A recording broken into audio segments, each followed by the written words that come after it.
Premiare Claudio Marra, ci può raccontare qualcosa?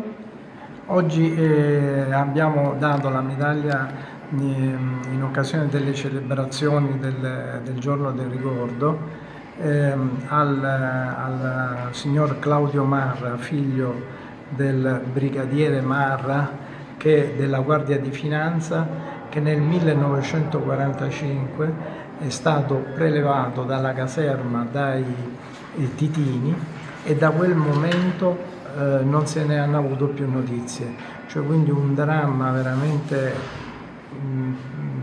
tremendo, che oggi almeno con questa medaglia in occasione delle celebrazioni del giorno del ricordo noi diamo almeno qualcosa di tangibile alla famiglia che non è riuscita neanche a piangere sulla salma del loro genitore. Siamo qua col sindaco Govetto, che è sindaco di Pavia di Udine. Cosa ci può dire di questa medaglia?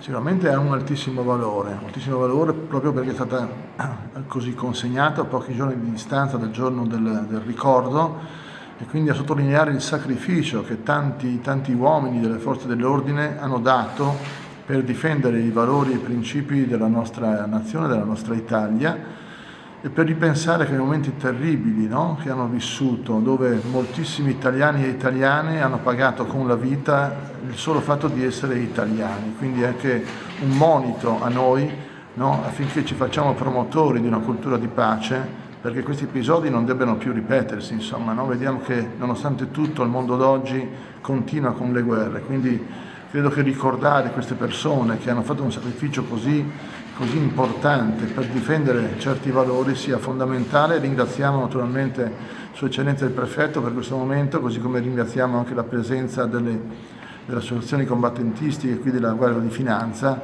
che con la loro presenza stanno a testimoniare, ecco, quanto siano importanti questi esempi. Il nazionale Biscardi, ci può dire qualcosa riguardo a questa medaglia? La medaglia in se stesso ha un valore intrinseco, ha un valore che serve a testimoniare e a ringraziare il sacrificio che tanti dei nostri hanno dovuto subire, un sacrificio immane, un sacrificio che era il caso che si poteva evitare. Ma io in questo momento vorrei ricordare ancora un altro eccidio, senza nulla togliere né sminuire la figura del caro Marra.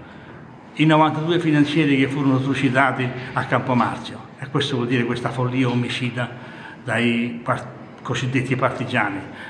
Non sono partigiani, sono dei semplici trucidatori.